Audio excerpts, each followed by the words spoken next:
ये पेड़, ये आसमान, ये सूर्य की खूबसूरत किरणें, ये सब यहीं रहती हैं, कहीं नहीं जाती। और खूबसूरत बात ये है कि हमारी तरह ये भुलक्कड़ नहीं होते।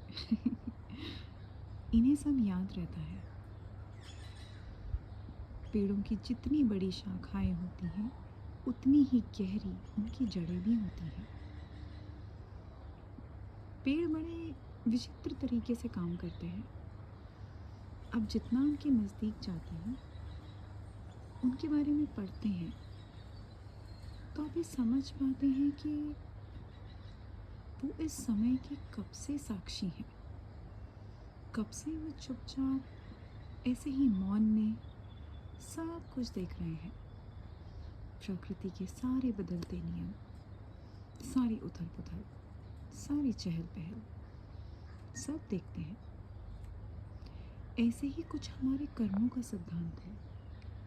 हम भले ही भूल जाएं, पर जो वास्तविकता है वो हमेशा वहीं रहती है। उसको कभी नहीं भूला जा सकता।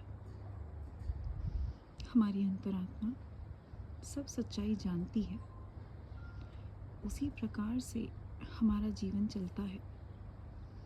हम कभी समझ नहीं पाते कि ये क्यों हुआ, चाहे कुछ अच्छा, चाहे कुछ बुरा, चाहे खुद के साथ, चाहे दूसरे के साथ।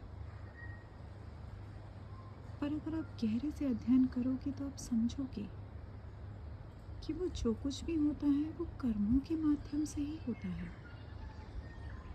और कर्म केवल करने से नहीं बनते, सोचने से भी बनते हैं, आपकी मंशा से भी बनते हैं।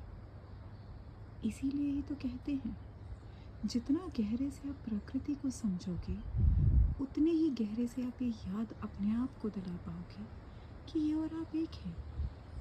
जैसे ये सब कुछ याद रखते हैं और समय के साथ परिवर्तनशील होकर उन्नति करते हैं, वैसे ही हमारी आत्मा भी प्रगतिशील बनती है।